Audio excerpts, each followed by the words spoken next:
Hello all, how are you? Today I want to talk about a really important subject, which you've probably already guessed by the title. And it's one of the few things that you can actually have some control over with your budget, but you do have to put in a lot of work. And of course I'm talking about how much you spend on food. Now, first and foremost, I want to say that I appreciate that not everyone is in my situation. I appreciate that lots of people do not have the time to do this. I appreciate that lots of people do not have the facilities. It may be that you don't have supermarkets close to you. It may be that you don't have a car, or you can't get to the supermarkets at the right time of the day. However, you may be able to pick out elements of what I do to keep my food bills down, which will help get the bills down just a bit. Now, I am also in a very lucky position of I'm not living hand to mouth. So if I go into a supermarket and see lots of something cheap, and I am also able to store it without wasting it, then I can. So I understand that. I also live on my own, which means the only person that I have to satisfy from a food angle is me. I don't have any allergies. I don't have anyone in the house who's a picky eater. I don't have anyone who is a vegan or a vegetarian. I don't have children who can be extremely finicky about what they eat. And I'm not under any pressure to impress anybody with how I cook, what I cook, or how much I spend, and what brands I buy. I couldn't care less about brands. I will shop for whatever is the cheapest, whatever fits my budget. But at the same time, I am a foodie. I love food. I love trying new things, and that's why I scratch cook. That's why I do everything pretty much from scratch, from basic ingredients, and I make things up as I go along. I'm not afraid to experiment with food, to try different things, to mix and match ingredients and tastes to see what happens. And that's how you can make what might seem like quite a restrictive way of buying food and eating into something really interesting. Now, I do something called intermittent fasting because if you give me food, I will just eat it.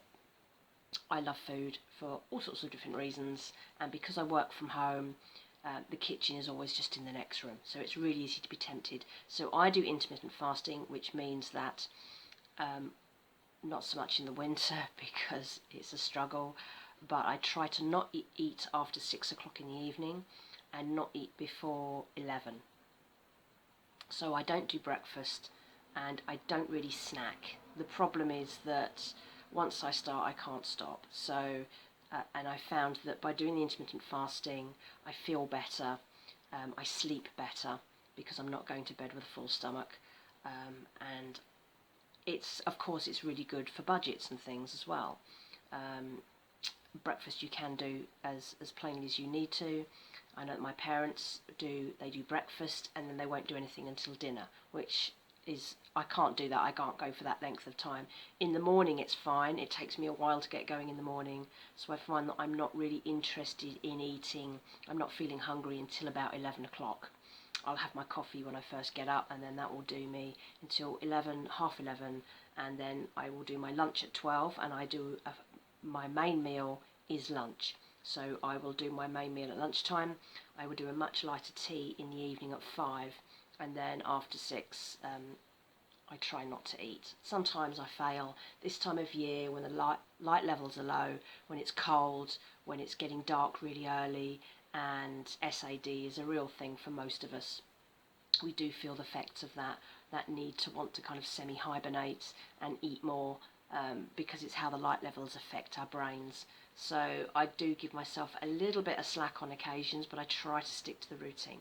So those are the basic ways that I manage. Um, I would say that if you're going to try and do what I do, you need to have decent freezer space. And I keep all my food bills. I keep tabs on everything. I have a spreadsheet which lists all the food that I have in my cupboards, in my fridge and in my freezer, because I will stockpile. If I see something that's cheap and there's like 6 cans or 3 broccolis or something, I will buy it all, and I will find ways to store it that mean it will always be used. But in order to make sure that I'm not really over stockpiling, or to know when something's getting low, I keep a spreadsheet for food, and every month, every tab is a new month, and I roll over food so I know what I've got, I know the value of it, I know at the end of the month how much I've spent, how much I've saved, etc., etc. You need to find the time to do this if you really want to take control of your food bills and know what you're spending. You can see the problem areas that you need to work on. You need to have the discipline to do this, and this takes time. I didn't suddenly start using spreadsheets and everything was great. It took ages to get right, and it's really only something that I've really taken control of since I've been here, where I've been for 6 years, because all the rules are mine. I don't have anyone else to pander around. I don't have limited space in the freezer because I'm in a house share. I'm not cooking for more than one person. It's just me. I don't have to worry about anybody but me. So what I'm going to do, I'm going to run through my figures, and first of all I'm going to tell you how I keep my bills low. So as a rule, I only buy yellow stickers. I don't buy full price anything unless I really need it. If I can get it for free, if I can get it discounted, and there are various ways I do that. So I shop primarily for yellow stickers, and I go at the key times, or I try to go at the key times when my supermarkets tend to discount things. Different supermarkets discount on different days and at different times, and depending on where you live will depend on the sort of things you get discounted. So where I live, my nearest supermarket is Morrison's. The discounts tend to be better on a Sunday morning, and a Thursday evening and a Tuesday evening, but quite late on a Tuesday. So if I really want loads of like bakery items, things like that, I will go at about 7-8 o'clock. But that suits my routine at that time because I'm coming back from work about that time on a Tuesday, and I work very close to the Morrisons, so that works for me. So yellow stickers are my primary way of saving money on full shelf price. I also use 3 cashback apps, and what the cashback apps do is they work with brands, and when brands say bring out a new product, or they're trying to push a new product, or maybe something that's not selling as well, then the cashback apps will offer discounts or free offers on certain number of items or on a item. So for quite a long time this year there were a lot of plant-based milk offers, and you could get it for free. Milkology, Minor Figures, Outpro sometimes did it, and you could go in there, you would buy the product at the full price, keep the receipt, you would scan, sometimes you have to scan the barcode of the item, you have to take a picture of the receipt, and then you submit it to the app and it processes it and it sticks the money into your PayPal account.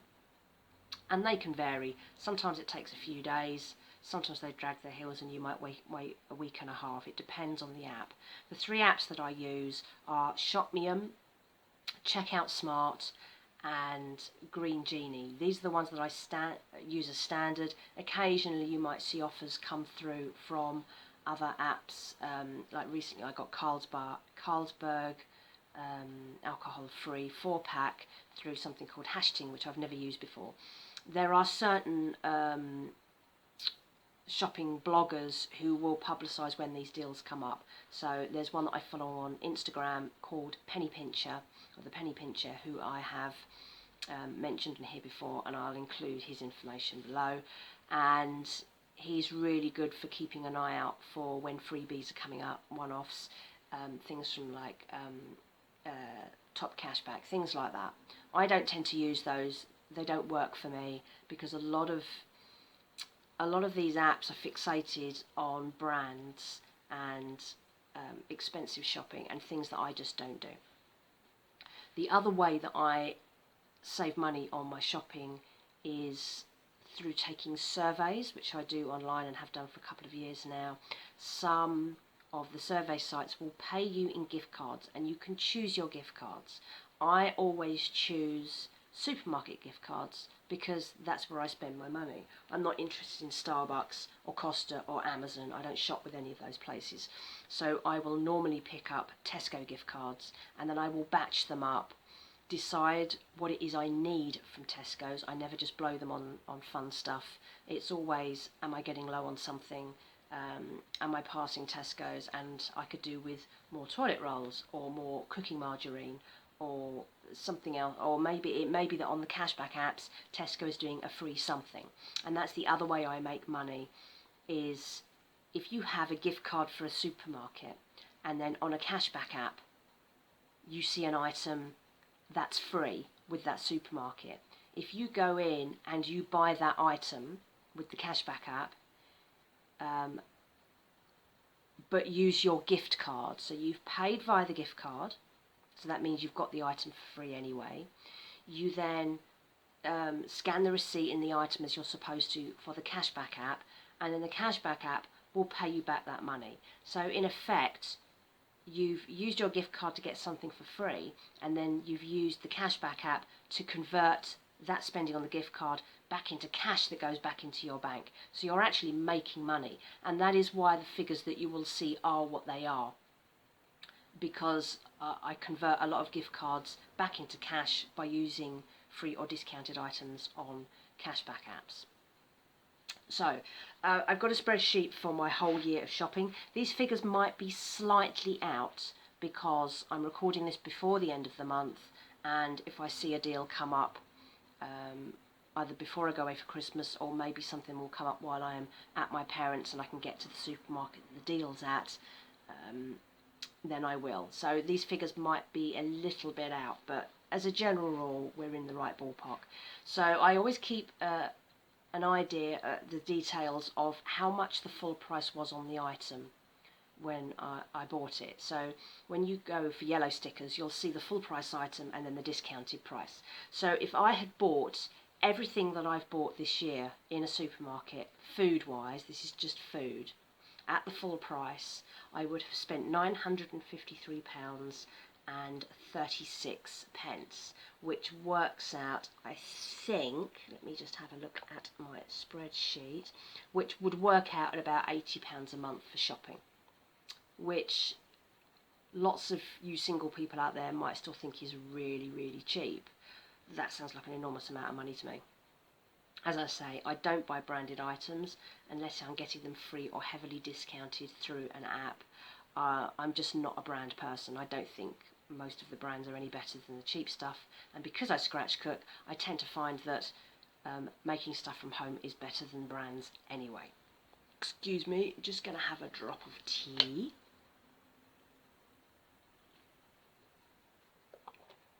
So, the next thing on my spreadsheet is the actual spend.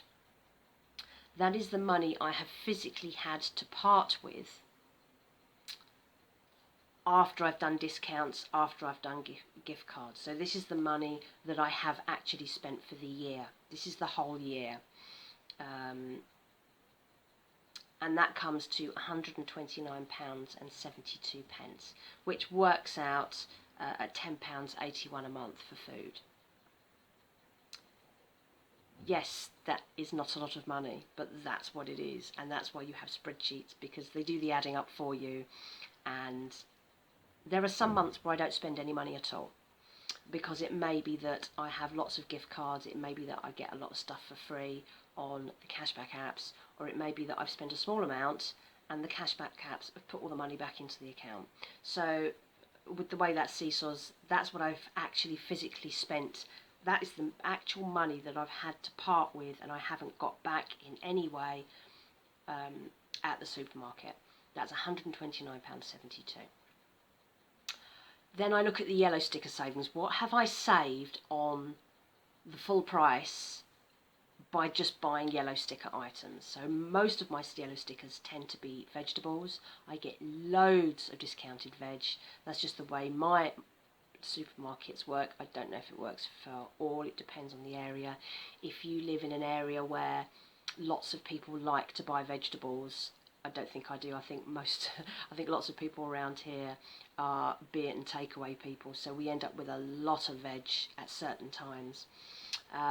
So yeah, so my full discount for the year across everything that I've bought by buying yellow stickers has saved me £333.18, which works out at a monthly saving about £27. And you might think, oh, £27 isn't much over a month, but that's £333 of discounts just from buying yellow stickers. And most of that is vegetables, most of it is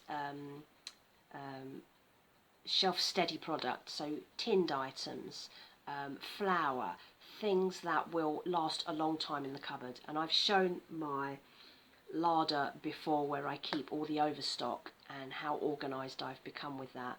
So it enables me to know that I'm not overstocking on something, or when something needs using, or when I'm running out of something. So the next thing I have is the different types of surveys that I take. So one survey site I use is called eRewards Nectar,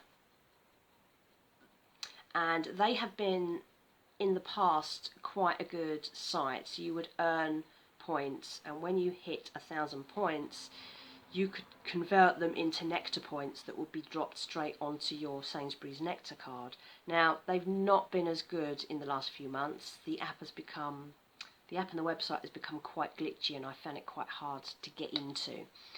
This year I've made £30 worth of Nectar points, which have gone onto my Nectar card, and then I can use that for shopping when I go into Sainsbury's.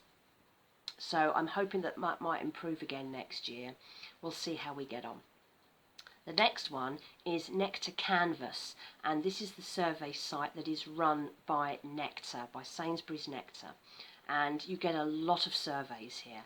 And taking surveys depends on you. I don't think I make an awful lot of money on surveys. I make about £200 a month, but I don't have much spending power, so a lot of surveys I get screened out of because they want to ask you how many holidays abroad are you having this year? When are you going to buy an electric car? Are you going to buy a new mobile phone in the next 6 months? And a lot of these things don't really apply to me. I don't have kids. I'm not employed by somebody else. So a lot of the time I get screened out. But I do okay out of it. So yeah, about £200 a month. So for Nectar Canvas, done quite well on points this year. We haven't come to the end of this month yet, so my points are showing quite low, but that's because I haven't finished this month and I've got lots of surveys left to do. I have earned, in physical cash cost that goes back onto my Nectar card, £119.53. That means that my Nectar card, my Nectar Points loyalty app, has been boosted by £119.53 before I shop at Sainsbury's and buy items that have extra points, or I've earned extra points for doing, like their 3 weeks before Christmas bonus points shop. So that's just from Nectar Canvas. This is a really good one if you shop at Nectar. I find that I never seem to have a balance of less than roughly £25 in my Nectar loyalty app, which is great because it means at any point I can go and shop at Sainsbury's, and if I'm just buying a few yellow stickers or whatever, and as long as you reach, you can only use Nectar points in chunks of £2.50. So as long as you spent £2.50, you can use Nectar points and you can come out spending very little or nothing at all. So that again helps to balance off the shop. The other one that I use is Ipsos iSay, and sometimes you cash out in money, sometimes you can cash out in gift cards. I used to cash out in gift cards. I've started just getting up to the limit and cashing out, but I've made £50 in Tesco gift cards with that. It's a really easy system. You load the cards up to your smartphone and then you scan them at the till, and you can part use them and save the rest up for a rainy day. It works really, really well, and means that I don't go into Tesco very often because they're not on my doorstep. At most I will go once a week, but I will only go when I know I am getting something that I need, or I can get something for free or heavily discounted with a cashback app, and I know I've got a gift card and I can cash some of that back in. The other one is Swag Bucks, which I know a lot of people really love. Swag Bucks. I'm not that fussed by them. I struggle to get enough surveys because, again, I get screened out, and of late, instead of cashing out in gift cards, I've been cashing out with PayPal, with actual cash. So I've only made £10 in gift cards with them this year, but that's because I'm just cashing out in different ways. The other one is, this is Ipsos, I say again, and sometimes you can get a Morrison's or Sainsbury's gift card, and I've used that a number of times as well, and I've had £60 worth of gift cards that I have used across Morrison's and Sainsbury's. The other one is something called Cash Walk, which I started using earlier in the year. They're very hit and miss. You get paid to walk, and you can walk up to 20,000 steps a day, and you get a coin for every, I think it's a coin for every 100 steps you do, and then you cash it out, and when you reach the limit you can cash in the coins, and I cash in Tesco gift cards. I was hitting 20,000 steps earlier in the year, and then I dropped it down to 10 because my feet and my joints couldn't do that many steps a day. I've started to get a lot of pain in my feet and my legs, so I've really cut back on it. So I'm not making as much as I was. I was getting about £10 a month. I'm now down to 5. You also have to, it keeps increasing the amount that you have to earn before you can cash out. So it's starting to get to a point where you can't really make a lot of money out of it. However, I have it on my smartphone, so every time I'm moving around, I am earning coins for doing steps. So it's much more a passive income, and if I make a £5 a month, I've made a £5 a month. It's a £5 Tesco gift card. That's food. That's £5 worth of food. So I leave the app running, and then I make sure that I cash out every day on what I've walked, and you get little bonus coins as well, so you can earn like maybe 15-20 extra coins a day for watching ads, and I just mute the ads and just do something else while it runs. So this year I've made £55 in Tesco gift cards using Cash Walk. And it may be that if you walk a lot, like for your job, maybe you're on your feet a lot, like maybe you work in a supermarket or the NHS, or you're a delivery person or a postman. I mean, blimey, if you're a postman, you can make a fortune out of this. Then that will work for you. So this is a good one if you're quite mobile and you're always out and about doing stuff. New Vista is one of those very slow burn survey sites. It takes ages to reach the cash out limit.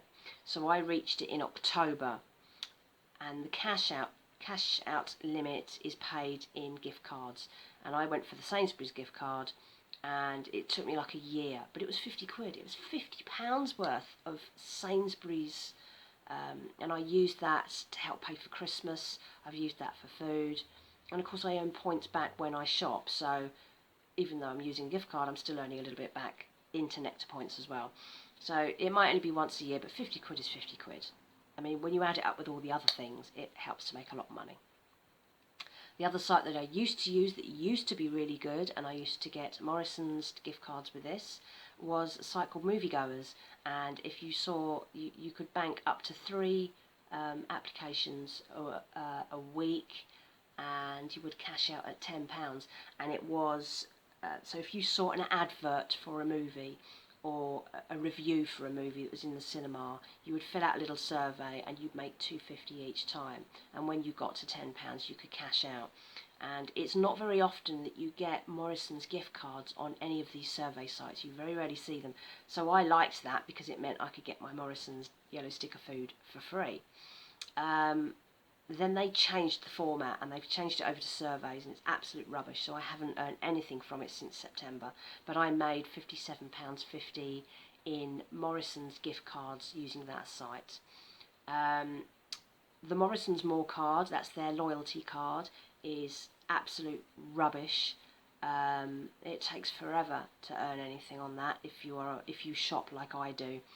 But they were doing a shop every week for 4 weeks. And it was from, I think it was like mid-November to mid-December, and that's easy for me because I go in every week and shop a little bit in there anyway, and it didn't seem to matter what you bought as long as you bought something. And because I did that anyway, that was fine. So you'd scan your More card every time you went in, so you would, and then it would mark up that you'd shopped that week, and at the end of the 4 weeks it gave me 10,000 points. And I was only buying like £2 or £3 a week or something because I was just buying yellow stickers. So I got a £10 Morrison's More card, which I haven't spent yet. And then the other one was a site called Who You, which was like there's a site called Shopix where you can earn money on surveys, and it's basically you scan all your shopping receipts. And there was another one called Who You, and I was using that last year, and then in January they closed the site down. But you could earn a £5 for every so many points that you earned, so I got a £5 for a Sainsbury's gift card. So in total this year I have earned in supermarket gift cards and on Nectar points £449 and 3 pence. Now,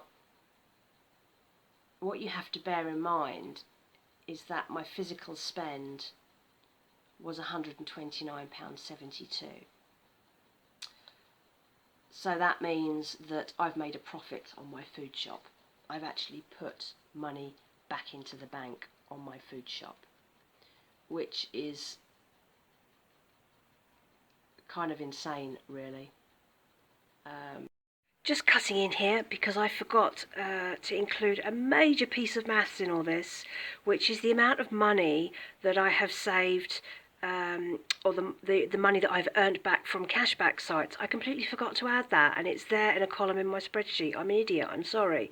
Across the 3 cashback sites and the other odd ones that I've used, for when I've bought things and I've cash backed through Green Genie, Shopmium, Checkout Smart and whatever, I have earned back £213 and 70 pence.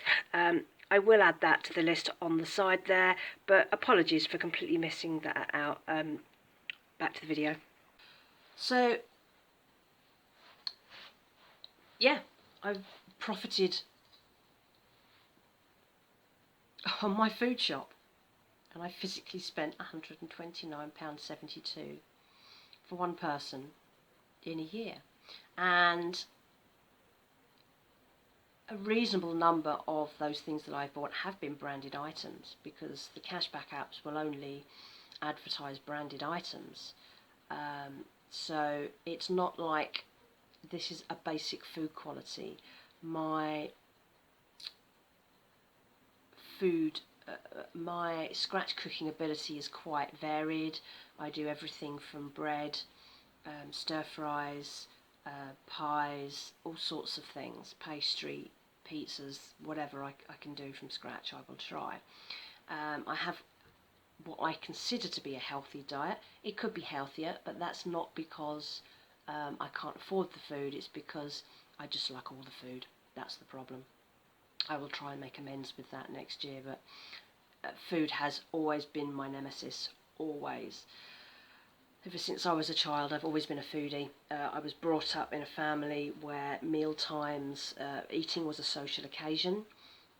It was a chance for everyone to gather together, My grandparents were all quite foodie and home bakers, so I was brought up in a culture where food was not an enemy, and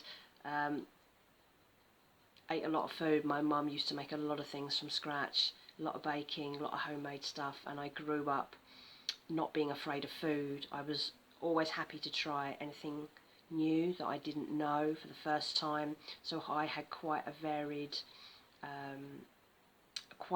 tastes from quite a young age. You know, you could take me to a restaurant and I'd try anything once. So food has always really been my thing. I probably should have been a chef. Couldn't cope with the stress though. But yeah, so those are my numbers. And it is possible to do this. I absolutely appreciate that lots of people will not have the lifestyle to do this. So if anybody comments and says I'm a liar, these figures are fake, because I do get that. I don't know why I would fake up something like that, because the numbers just seem ridiculous. That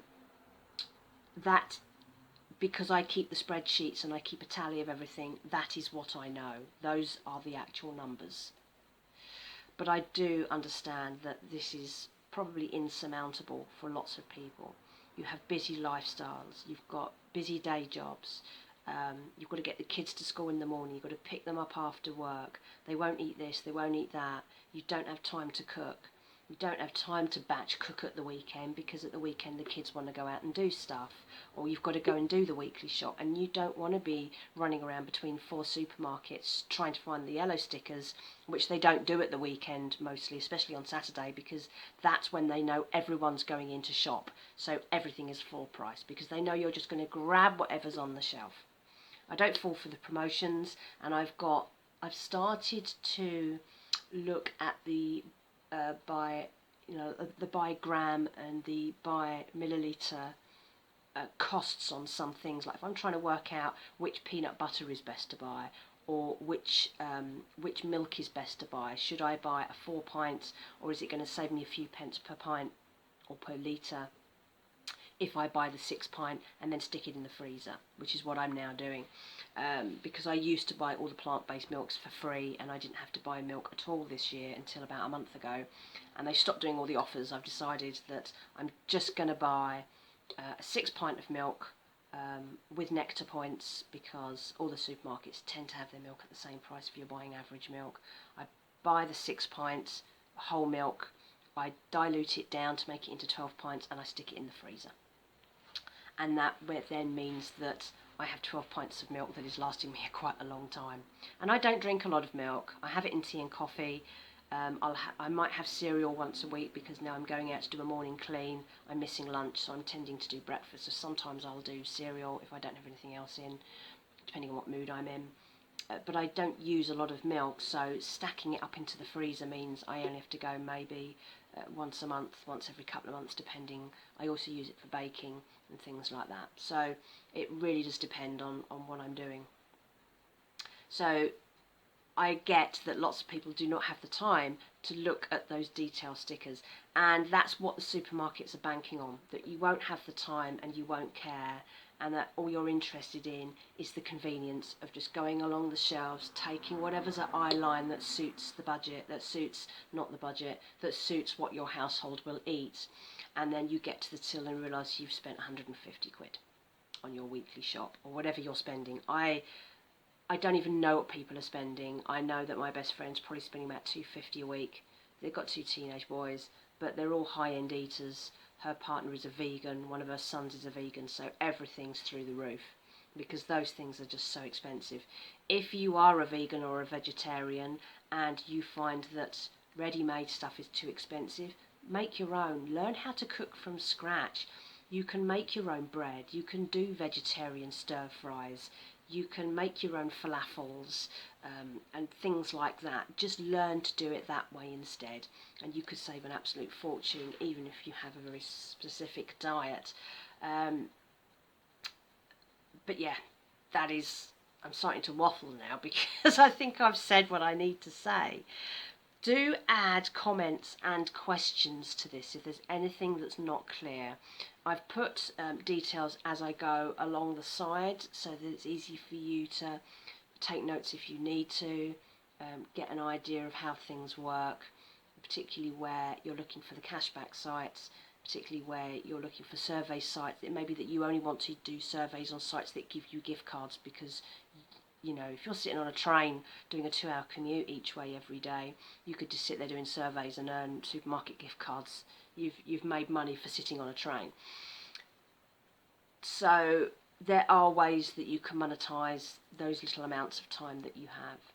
It might be that you have an hour before bed, do the surveys. If you've got a higher spending power than me in all sorts of ways, then you may well earn more money than me. So I hope this has been useful. This has been waiting a while to do this particular financial audit, this food audit. I think it's a really, really important one, and I could have waited until the end of the month to do this, but I really wanted to get this out sooner than that because it's such an important thing and such an emotive subject, and if it helps people afford enough to eat, because I know there are people that are not eating enough. But also you've got to remember the supermarkets just want to sell you stuff. They'll happily sell you as much junk as you're prepared to buy. Think carefully about what you are spending your money on. That's precious money that you can ill afford to spend on food that is not good for you. Yes, I like snacks, and I have what I call an emergency snack bag, which is full of all the discounted chocolate and crisps and things that I got for free. But I don't just sit there and eat them all. I ration them because I don't need to eat chocolate every day. I don't need to eat crisps every day. I need 2 decent balanced meals, and that's pretty much it. I don't have an incredibly active life because I work from home. My work tends to be computer and craft based, so I tend to be at tables, which is why I started doing the cash walk thing.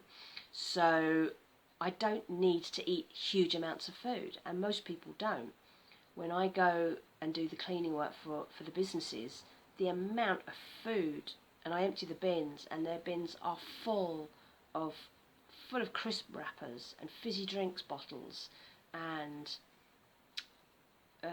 loads of meal deal stuff, and I dread to think what their insides look like because the amount of processed food these guys are eating is insane.